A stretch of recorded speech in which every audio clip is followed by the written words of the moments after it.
ఇప్పుడే జీ5 app download చేయండి. చూడండి మీ ఫేవరెట్ టీవీ షోస్ ఎప్పుడైనా ఎక్కడైనా. నా మీద నీకు ఎంత కుళ్ళు ఉన్నా చివరికి అది నా మంచి కొరకే ఉపయోగపడుతుందక్కా.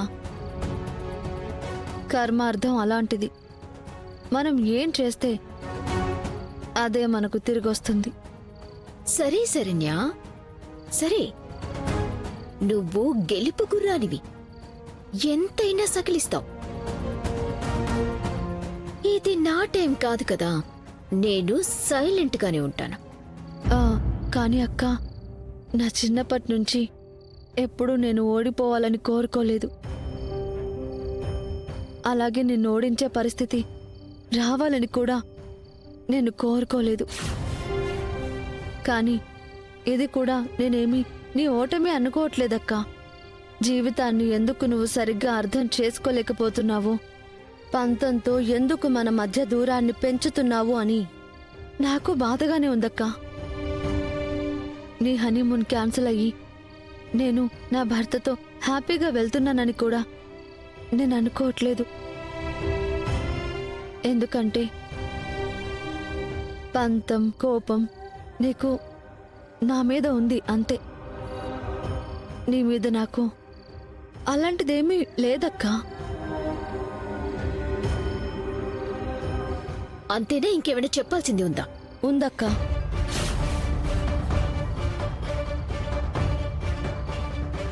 మేము హనీమూన్కి వెళ్ళి తిరిగి రావడానికి వారం పడుతుంది. ఇంటిని జాగ్రత్తగా చూసుకో.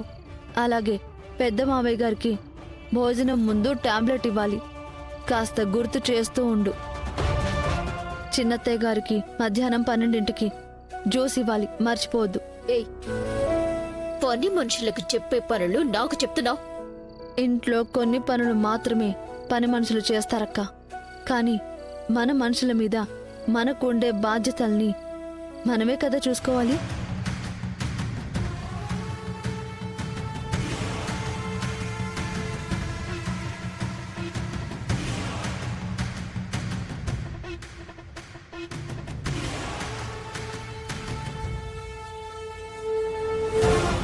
విన్నావు కదా, కోడలంటే బాధ్యత, బాధ్యత అంటే శరణ్య. అందుకే ఆ అమ్మాయి నాకు కోడలైంది. తనకంటే నీకేం తక్కువ అని అనుకుంటూ ఉంటావుగా.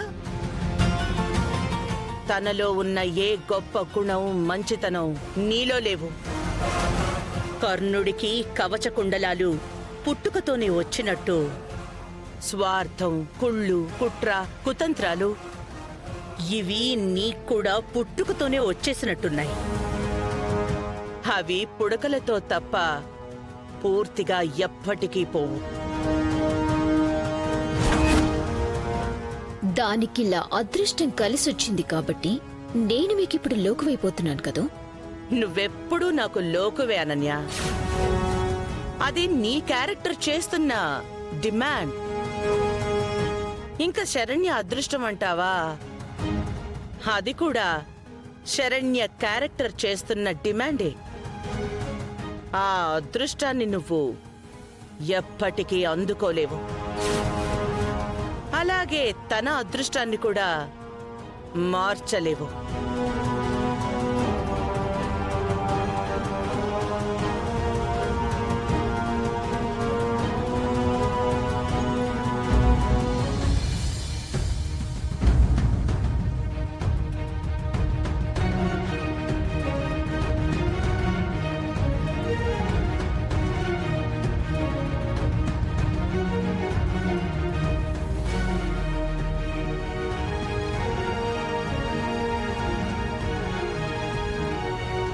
వాడు చెప్పినట్టు నిజంగానే ఫోటోలు కొరియర్లో పంపిస్తాడా?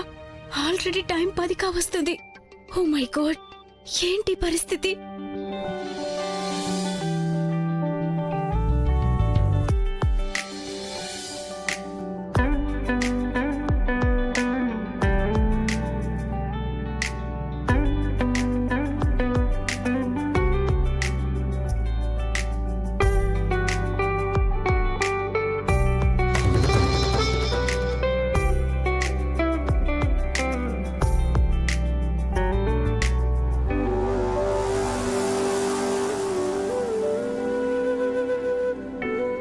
శరణ్య, లగేజ్ మొత్తం సరిపడా ప్యాక్ చేసావు కదా?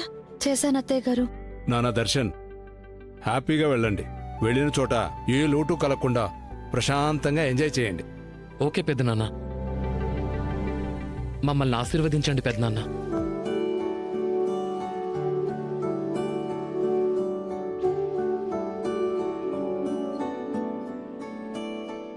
క్షేమంగా వెళ్ళిరండి.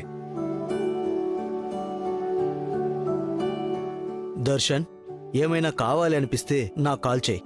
ఆల్రెడీ మీరు వెళ్ళిన చోట మీకు కావలసిన ఫెసిలిటీస్ అన్నీ అమ్మ ముందే మాట్లాడి సిద్ధంగా ఉంచింది. ఓకే నాన్న. నాన్న, ఆశీర్వదించండి.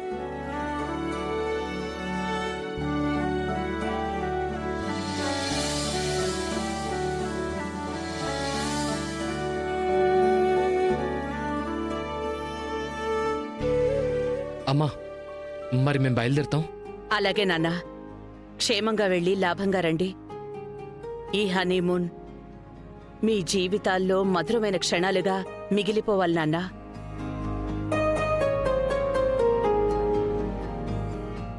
మీ సంతోషమే మేమందరం కోరుకునేది.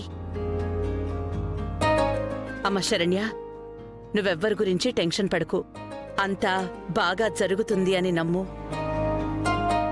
నాన్న దర్శన్, గతాన్ని భవిష్యత్తుతో ముడివేయకుండా ప్రస్తుతాన్ని ఆనందమయం చేసుకోవటం భార్యాభర్తల సంసారాన్ని తీర్చిదిద్దుకోవడంలో పాటించాల్సిన ముఖ్య సూత్రం. ఈ మాట ఎప్పటికీ మర్చిపోవద్దు. రే దర్శన్, హ్యాపీ జర్నీరా. ఇక్కడ వర్క్ గురించి నువ్వేం వరి అవ్వకు, అన్నీ నేను చూసుకుంటాను. మీరు మాత్రం ఈ ట్రిప్ని బాగా ఎంజాయ్ చేసిరండి. ఓకే అన్నయ్య. బాహుబలి ప్రభాస్ రాజు గారిని యుద్ధానికి పంపిస్తున్నట్టు చాలా గ్రాండ్గా పంపిస్తున్నారే. సరేనన్నా, పదండి.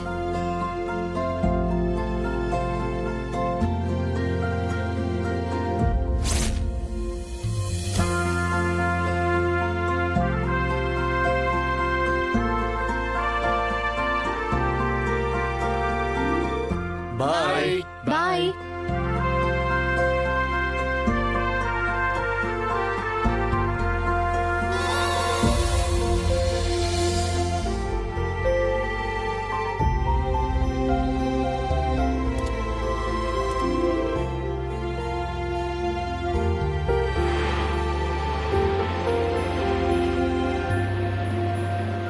ఆనందా, నాకు చాలా హ్యాపీగా ఉంది.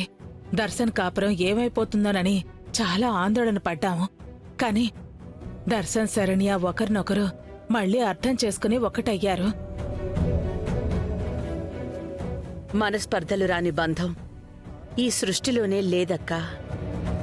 భార్యాభర్తల బంధం కూడా అందుకు అతీతం కాదు కదా.